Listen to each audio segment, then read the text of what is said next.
You wake up at 6:30 a.m. You skip breakfast because you read that fasting lowers insulin and insulin causes PCOS. You drink black coffee on an empty stomach to suppress your appetite. You push through the brain fog and low energy until noon because Dr. Internet told you that 16/8 fasting is the answer. You're doing everything right. You're being disciplined, you're following the protocol, and yet the scale isn't moving. Or worse, it's creeping up, and you feel exhausted but somehow wired at the same time. You can't focus at work. By 4 p.m., you're ravenous, and by 8 p.m., you're eating everything in sight, even though you promised yourself you wouldn't. If this sounds familiar, I need you to hear something important. You're not failing at fasting. Fasting might be failing you. I'm Elena Hayes. I spent years as a clinical director in biotech working on insulin sensitizer programs. I've read thousands of pages of clinical trial data, and here's what I learned. In biology, context is everything. For about 50% of women with PCOS, intermittent fasting is incredible. It stabilizes blood sugar, lowers insulin, and the weight starts moving. But for the other 50%, specifically those of you who are already running on high stress, fasting isn't a cure. It's a metabolic disaster. And today I'm going to show you exactly why this happens and what to do instead. All right, let's start with what you've probably already heard 100 times. Most people recommend intermittent fasting for PCOS because of insulin. Here's the logic. PCOS often comes with insulin resistance. Your cells don't respond well to insulin, so your pancreas makes more of it. High insulin tells your body to store fat, disrupts your ovaries, and keeps you stuck. Fasting gives your body a break from processing food. Your insulin levels drop, your cells get more sensitive. The theory is clean and it makes sense. And for some women, this is exactly what happens. They fast, their insulin drops, their weight comes off, their cycles return. It's beautiful when it works. The problem is we're missing a massive variable in this equation. And that variable is stress. Your body doesn't care about your weight loss goals. It cares about survival. And when you skip breakfast after a terrible night's sleep, when you're rushing to work in traffic, when your to-do list is already overwhelming, your body reads fasting as a threat. It thinks you're in a famine. And when your body thinks you're starving, it does something that most people don't talk about. It releases a hormone called cortisol from your adrenal glands. Now, here's where it gets interesting. Cortisol is your stress hormone. You probably know it as the thing that makes you anxious or keeps you awake at 2 a.m. But cortisol has another job. It raises your blood sugar. Let me explain why. Imagine you're a hunter-gatherer and there's a food shortage. Your body needs energy to go find food or escape danger. So cortisol tells your liver to break down stored glycogen and protein and convert them into glucose. It literally manufactures sugar from your own tissues and dumps it into your bloodstream. This process is called gluconeogenesis. Your liver making sugar out of nothing. Think about it this way. You wake up stressed, you skip breakfast, your cortisol spikes because your body thinks it needs to save you. Your liver starts pumping out glucose. Your blood sugar rises even though you haven't eaten a single thing. And here's the kicker, when your blood sugar rises, your pancreas has to release insulin to manage it. You're fasting to lower insulin, but your stress response is spiking it anyway. You're starving yourself and your body is in high insulin fat storage mode, specifically around your waistline, because belly fat is cortisol's favorite place to store energy for emergencies. This is the cortisol insulin seesaw that no one really talks about. Now, you might be wondering if this applies to you, and the truth is, not everyone has this response. Some women have calm nervous systems. They sleep well, they handle stress without their body going into crisis mode. For them, fasting works beautifully. But if you recognize yourself in these symptoms, fasting is probably making things worse. You wake up exhausted even after a full night of sleep. It feels like you never really recharged. You need coffee just to feel human. You get hangry, like intensely irritable and shaky before meals. Your hands tremble. Your mood crashes. You snap at people over nothing. You're carrying stubborn belly fat, specifically around your midsection.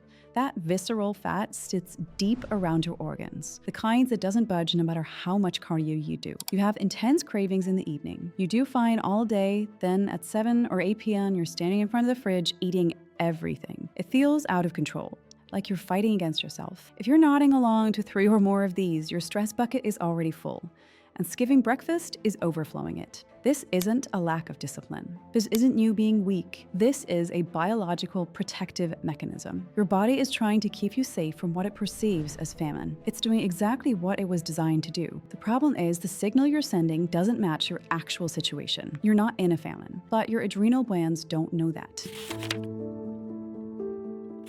If fasting is triggering this stress response, what do we do instead?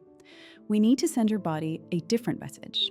We need to send safety signals, essentially telling your body that it's okay. Does that make sense? All right, because this is the core of what I teach in my Keystone protocol. Instead of trying to force your body into submission with restriction, we're going to communicate with it. We're going to tell your nervous system that you are safe, that food is abundant, and that it can relax. Here's how that looks in practice. Step 1.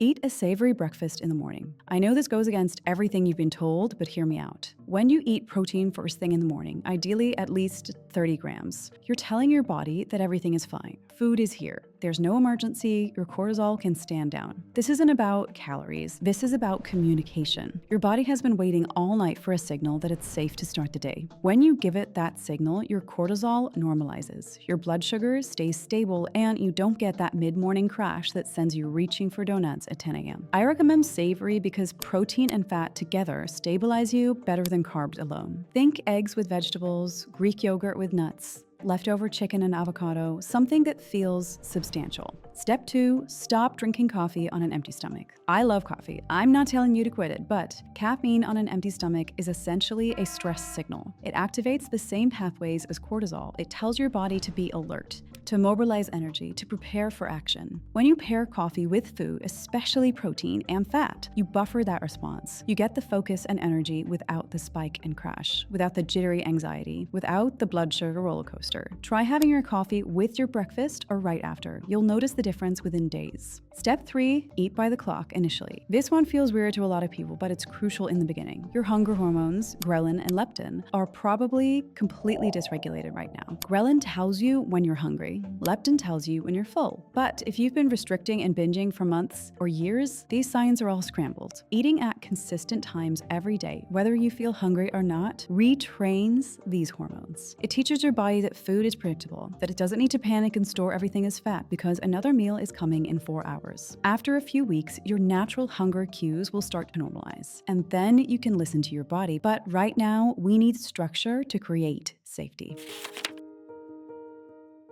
I want to step back for a second and talk about what this really means. PCOS isn't about your weight. It's not even really about your ovaries. It's about the signals your body is sending and receiving at a systems level. When your body feels safe, when your cortisol is calm, when your blood sugar is stable, everything downstream starts to improve. Your inflammation drops, your insulin sensitivity increases, your ovaries start to function more normally, your cycles can return. This is why I left my job in biotech, because I watched my sister, Selena, struggle with generic advice from doctors who told her to just lose weight and exercise more. And I used my background in systems biology to build her a protocol that actually addressed the root of what was happening. We focused on sending the right signals. We prioritized safety over starvation. And within 4 months, she had her first spontaneous period in 2 years. She lost 18 pounds without counting a single calorie. And she finally felt like herself again. That's when I knew this approach was different. This wasn't about willpower or restriction. It was about working with biology instead of against it. Really, I want you to imagine waking up in 3 months and actually feeling rested. Your alarm goes off and you're not immediately dreading the day. You have energy that lasts past noon. Imagine eating breakfast and feeling satisfied until lunch. No cravings, no brain fog, no need to white knuckle your way through the morning. Imagine a scale finally moving after months of being stuck. Not because you're eating less, but because your body finally feels safe enough to let go of that stubborn fat it's been holding on to. Imagine getting your period back naturally, not from medication or forced ovulation, but because your hormones are balancing themselves out. This is what happens when you stop fighting your body and start listening to it. If you're sitting here thinking that this sounds like you, that you might be the adrenal type who shouldn't be fasting, I want you to know you're not alone and you're not broken. Your body is incredibly intelligent. It's doing exactly what it's supposed to do given the signals that it's receiving. We just need to change the signals. I know this might feel overwhelming. You've probably tried so many things already. You spent money on supplements and programs that didn't work. You're tired of failing, but this is different. This isn't about trying harder. It's about trying smarter. It's about understanding the biology and working with it instead of against it. If you're unsure which PCOS type you are, or if you need help building a protocol that actually calms your stress response instead of spiking it, I have resources in the description below that can help you get started. The truth is, you deserve answers that actually make sense. You deserve support from someone who understands the science behind what's happening in your body, and you deserve to feel good again. If this resonates with you, if you're tired of starving yourself and getting nowhere, Start with breakfast tomorrow. See how you feel. Notice if that afternoon crash gets better. Pay attention to whether your evening cravings calm down. And know that this is just the beginning. There's so much more we can do to help your body feel safe and shift out of survival mode. Thanks for being here, and I'll see you in the next one.